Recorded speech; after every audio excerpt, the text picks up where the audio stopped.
Bonjour tout le monde, heureux de vous retrouver. Aujourd'hui, un petit Netflix du jour.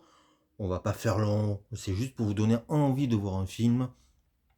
Vous ne savez pas quoi voir, il fait froid, vous n'avez peut-être pas envie d'aller au cinéma. Ou voilà, un Netflix. Vous êtes en famille, vous voulez mettre des grosses chaussettes, boire un chocolat chaud. Qu'est-ce qu'on regarde? Eh bien, moi, je vous conseille un petit film coréen qui vient de sortir, qui s'appelle Profession Ceinture Noire et qui est de la balle. Alors, le titre est idiot. L'affiche est pas mal aussi dans le truc bien moche. On a l'impression qu'avec un titre pareil, on va avoir droit à une sorte de karaté kid façon coréenne, et pas du tout.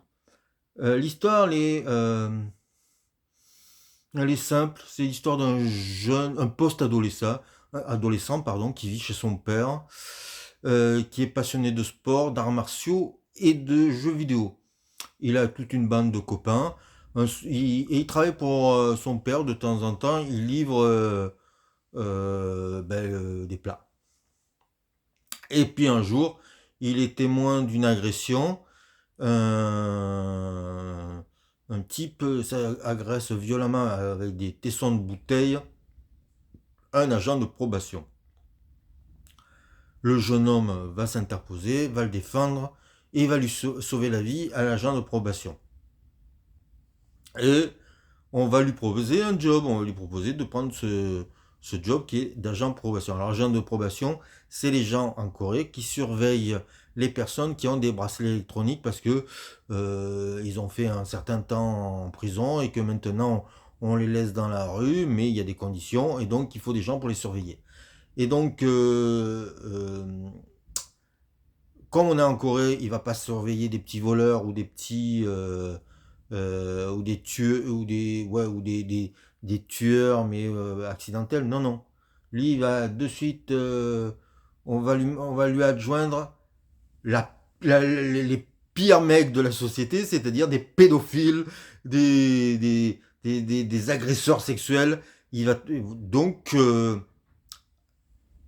parfois avec des coups de tatane, eh bien, il va mettre les gens, il va remettre ces personnes-là, ces odieux criminels en prison. Et ça donne un film qui paraît au début assez léger et qui va s'enfoncer de plus en plus dans un film extrêmement sombre et extrêmement violent. C'est une descente aux enfers et on est toujours surpris par l'image. Il y a beaucoup d'action. Le héros est très sympathique. Les méchants sont poisseux, dégueulasses. Ils sont vraiment immondes. Et voilà, pendant, je dirais, 1h48, on s'ennuie pas une seconde. Ça fait le taf. C'est ce que j'appellerais un très bon film du samedi soir.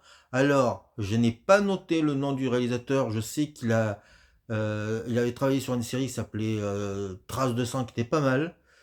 Et j'ai pas noté le nom du héros parce que c'est du coréen et que j'ai déjà oublié. Mais voilà, si vous voulez voir un film d'action simple, efficace, où on réfléchit pas, mais on ressent, on pleure, on rit, on frissonne. Moi, c'est tout ce que je demande au cinéma, pas plus.